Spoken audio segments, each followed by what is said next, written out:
today has been one of the worst days ever, but I'm actually in a really good mood, ironically, because if things that happened to me today happened to somebody else or happened to me on a different day, I probably wouldn't act the way I am. So, started off the day and had a logic test. So I went and, went there, did my logic thing. I think I only missed one, but I said that on my math test, and I think I missed 2 on that one, so we don't know how that's going to turn out. But then, so logic test, finished that, then started on my way back biking to Blanding. And so here I am biking, and I get back to my room and on the internet and everything, and finally it's like about 11 o'clock, and I realized that I need to start heading over for work because I have work at 11:30 every Tuesday and Thursday.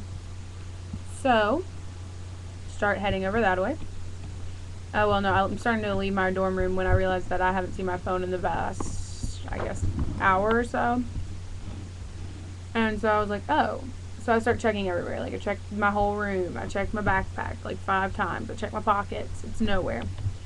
So I then decide I've lost my phone and there's nothing I can do about it. So I just went on with my day, and I was really flustered because I couldn't find my phone. Being the only reason why I was upset was because I didn't know the time of day, not because other reasons. So anyway, sorry, I'm getting situated. I'm not at my desk today, as you can tell. So then I put on Twitter that I've lost my phone. I'm like, lost my phone, great. So when I get to work, I get all this work done, when I get to work, here's what happens. Okay, POT. I'm at POT. That's where my thing is at. Patterson Office Tower. It's 18 floors. It's the office building where all the teachers are and everything. So get into the elevator, okay? Now, for all of those who go to POT, beware of this elevator. When you walk into POT, it's the first one on the left. If you're walking in from POT from outside where the statue is. So, no, it's the first one on the right, okay? So, walking into POT from the statue, first one on the right. Okay? Good. So, get on the elevator, and I'm going up, and, it just seems like a normal elevator ride. And I'm always scared about the POT office tower, things anyways, because they go so fast. Well, the elevator stops. Yeah.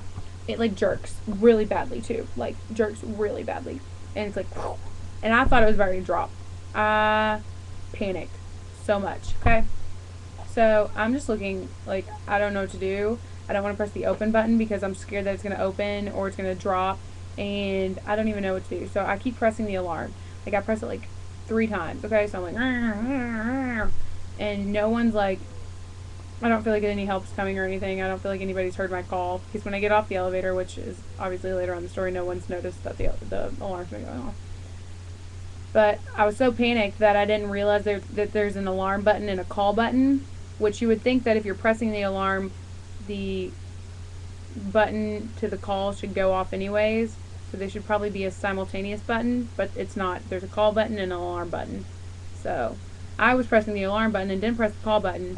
So I was in there for about a minute, stuck in this elevator. I was freaking out. I was all by myself, and I'm sure if I would have had somebody there, it would have been a little bit better. But I thought I was going to die. That's the end of my story. I was so close to death. Never felt so close to death in my whole entire life until that moment. So then get off the elevator, go into work, and then we're doing all this weird work stuff today. Miss Rita, I work with her. She's the secretary of Greek Affairs, and she has to go somewhere today to go get her granddaughter or something. And so she was going to stay with me because she had to leave early. So she stayed with me instead of taking her lunch break, and that's the whole reason why I come, is so that she can take her lunch break. And so we count money and everything, and then we do all the regular office stuff, and so then she's like, well, you can just have the last half an hour just to chill, I need you to do something, I'll let you know. So I get on my laptop, and I'm on Twitter, and it sees that both Rachel and Evan have posted stuff oh, they found my phone. They have my phone. I'm like, I haven't seen you all day. How do you have my phone? Well, apparently, while I was biking, it fell out of my pocket onto the road. So it was on the road. And some guy, an Indian guy, okay, found this phone and saw that Evan was the last person I had called, and calls her and says, hey, you want to meet up at the Singletary Center so that you can get this phone? And so Evan thought it was a joke because this guy was speaking in a really Indian, I don't even know what kind. He had an Indian accent, okay? And so she was like, this is such a joke. Kristen's pulling a prank on me because obviously I'm the girl who cried wolf. I cause pranks on people, and then when something really happens, like no one wants to go, you know, because they think I'm pranking them. But it wasn't a prank. It was real. I really lost my phone. So, anyways, she goes and gets my phone, and it was really sketchy, and I love her forever for going and getting it. And so Sheila, that's my phone's name, by the way, is back safe and sound here in the dorm room. Actually, where is she? Well, she's somewhere here, and I'm sure I will find her shortly. But other than that, I'm about ready. Oh, and then I had class today, which it's class, so you know how I feel about that. Well, I had social work class, and that kind of pissed me off today because he's making us do he's making us do community service, which is legit, you know, because it's social work class, so we need to be social and we need to be out in the community because that's what we're going to be doing for a job.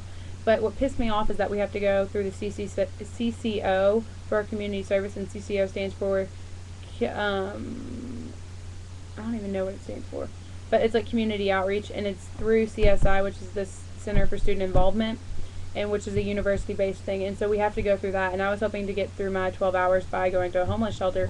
Well, they don't do that here, so now I have to go do something stupid like tutor kids, or like what's the other thing I have to do, or sit at a table, and I don't even know. I just was really hoping to go to a homeless shelter, and I guess I don't get to do that now because he won't accept it. Well, let's think. Oh, and I'm about ready to go off to worship. It's 5:56 right now, so I guess I'll be going off to worship here soon because it's at 7:30, and I figure I'll go up there and chill for a little while beforehand. But other than that, things are going pretty great. I don't even know what else to say. I'm really excited because Aunt Kathy might be coming up here this weekend, and we're going to probably go to the game, so that's going to be great. And other than that, I don't really know much to say. My room is a mess right now, which is why I have my, I'm not at my desk today, because I would prefer you not to see the mess that it's in. So I purposely situated myself to where you wouldn't have to see that. So, I'm going to go, but I love you all, and I hope everything's going well. And I think that I will be coming back to UK next semester, you know? Some people go home and then they decide they don't want to come back, but I really like it here, which is a good thing. But the bad thing is that means you all won't be able to ever see me again, like ever, because I haven't been home at all since I got here, because obviously people don't want to come get me. That means Mom, Dad, Emily. Well, that's about it. Alright, well, whatever. I'll talk to you all later. Bye.